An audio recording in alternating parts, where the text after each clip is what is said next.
I remember, yeah, telling my dad that that's what I wanted to do. I remember telling him that, Dad, I want to be an engineer, and he was like, "That's good, son." I think they cared more about like as long as I have a good career and that I'm set for my future. And I know for sure, I'd always tell my mom and dad since I was young what I wanted to do. Like I always knew I wanted to be an engineer. I was like, I'm gonna do this, I'm gonna do this, and I'm gonna do this, and they're like, okay, good. Just make sure you buy me a house when I'm older. I'm like, yeah, I will for sure. My freshman year, I got a little. Discouraged. I kind of lost motivation my freshman year. I was just going through a lot from the past 8th grade. Just a lot happened with my family. So 9th grade, I was just kind of losing. I was lacking motivation, and I kind of dropped in my grades. I wasn't doing the best. Towards the second semester of my 8th grade year, my brothers they suffer a lot. They were especially my oldest brother. He suffered a lot with drugs and alcohol, and they lived with us for a time. I remember it was my brothers. They came home drunk, and my dad, he had to go to work.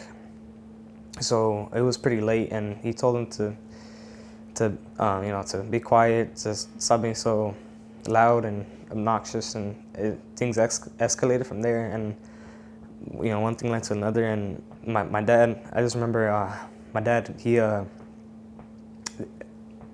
was bloody.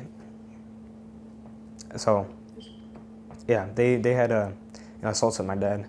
I just remember that I think this is my freshman year. I felt immense guilt because I couldn't help my dad. I remember I was thinking that I was weak and I wasn't strong enough, and I couldn't do anything to prevent them, because I remember I had ran out so I can go get some help from my dad, and I just remember thinking that why did I leave?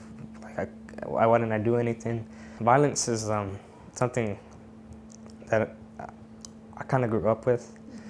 I have friends that I've known since like 2nd grade that are in gangs now or in prison, and I think just they thought maybe I thought of myself as better than them, and maybe like showing off too. But I think my reaction to all of that is that that's not it. I want to set an example for everyone else, set an example for my little siblings, set an example for my little cousins, and just show that I can end the cycle of, drugs, alcohol, and not going to college or not completing high school or not going to prison. Both my parents, my dad, I think he only went to middle school, and that was it. And my mom, I don't even think she made it past the 2nd grade. I'm a valedictorian, and I think I'm ranked 30 out of 670.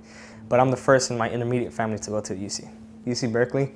It's I wanted to go to that school mainly because Silicon Valley is where a lot of tech stuff is at, tech companies, and I know for sure that's gonna help me a lot, help me achieve my goals to be one of the tops, because that's where I can get internships and know people, network, get those connections to people, so that way I further myself in the field. I know for sure that them coming here and giving me this opportunity, I can't waste it. I have to give my parents a better life. I know for sure for the retirement, I want them to live a life of luxury, and I want to be able to do that for them. There's a different pathway that especially in the Mexican community, right? We don't have to join a gang. We don't have to, fall into that life of violence, life of drugs, life of crime. We can become more. We can be college graduates. We can be professionals in different types of field, in the medical field, engineering field, all those types of field. And I think that I'm creating that pathway right now to show and exemplify in my community that it can be done.